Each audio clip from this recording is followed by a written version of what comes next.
Today's an exciting day because I have completed the piece for String Quartet called Adaptation, and we're going to go over what I did to get us to that 6-minute mark that we talked about. Also, more about what the themes and ideas are behind this piece, more than just the general and kind of universal themes that I've already talked about. There's a really personal reason that I wrote this, and I'd like to go through some of that to give you a better idea why this piece exists in the first place.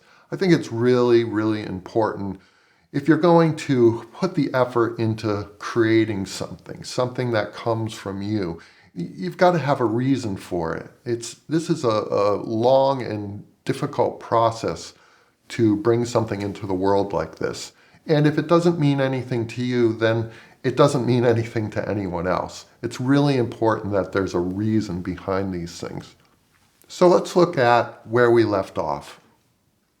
Here in measure 145, we talked about last time how I had taken an initial cell from the beginning of writing this piece and broke it up into segments, and then taken the last note of each one of those segments and extended it to make a chord. And the discovery that we made last time was that that chord was a major 7 flat 5 chord, something that's become very prevalent and important in this piece. Even when I inverted the cell, you'll see here that it still forms a major 7 flat 5 chord. That's quite interesting, and I wanted to take advantage of that.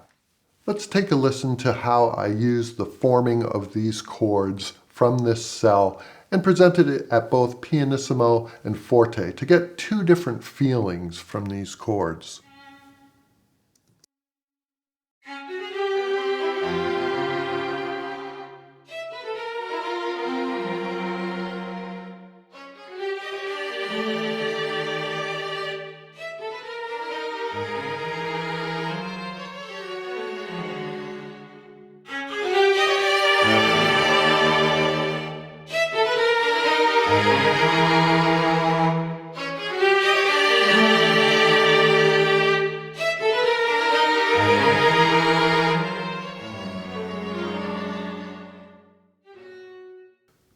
The piece continues on with the suspensions that we've looked at before, and I've made this section twice as long as it was.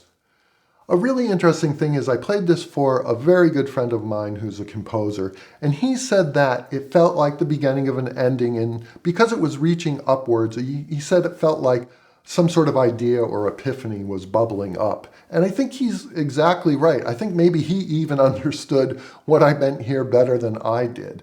So let's just play that and take a listen to it. I'm going to start back here in measure 162 just to get a little bit of run up to it. But the new section starts here in 163.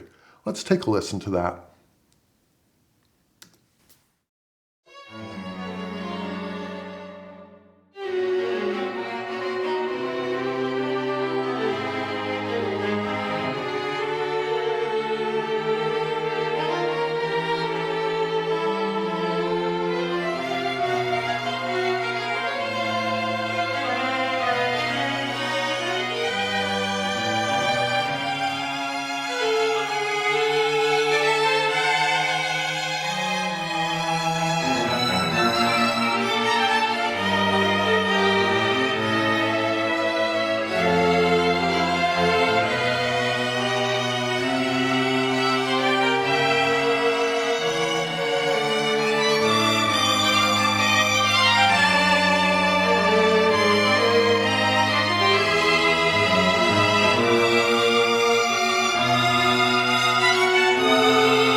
Finally, there's a short 8-bar ending to the piece. And I was worried when I first put this here that maybe it would feel out of place, that it would feel like it was tacked on. But in my own understanding of what this piece is about, it was a very important thing that I wanted to have here.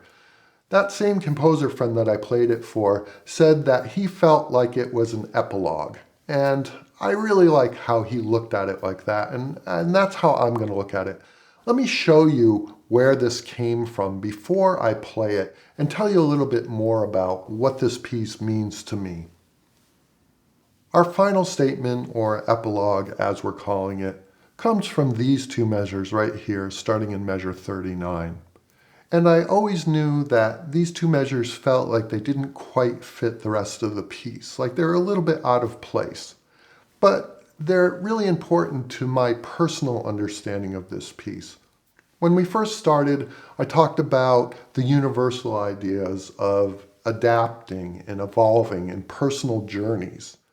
And my personal journey started at a time in my life where I was working very long hours. I was working on 2 shows a week, and I had to produce 6 minutes of music every day of the week, 7 days a week. And, it was just too much. It was literally killing me. My wife said that I had to stop and that I had to find something new. This little 2 measures represents a little bright spot in that time, and that was my cat, Elsa. My cat, Elsa, was just this most beautiful, wonderful, loving friend. And she would come in, and I had this old CRT monitor. It was one of those ones that was giant, but she liked it because it gave off a lot of warmth. So she would come in, she'd roll in around 10:30 in the morning with me, and she would jump up on that monitor, and she would stay with me all day until night. Usually I'd finish around midnight, maybe a little bit longer. And we'd go into the room, the guest room, because I didn't want to bother my wife and wake her up. She had to go to work the next morning. And we'd play this string game that she loved. And these 2 measures to me really represent her. Now, I wanted to end the piece with that little feeling of what that was like, with that little moment of joy that I had with her. So I've rewritten these 2 measures to make them longer so that it works with the ending, and I just wanted to show you that.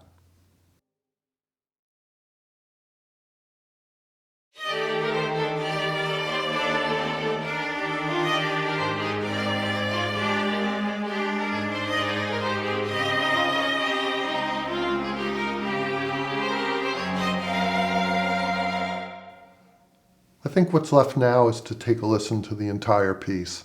I want to say thank you to everyone who's followed along, and I hope that some of these ideas, some of this behind the scenes process is helpful in your own composing and creative processes.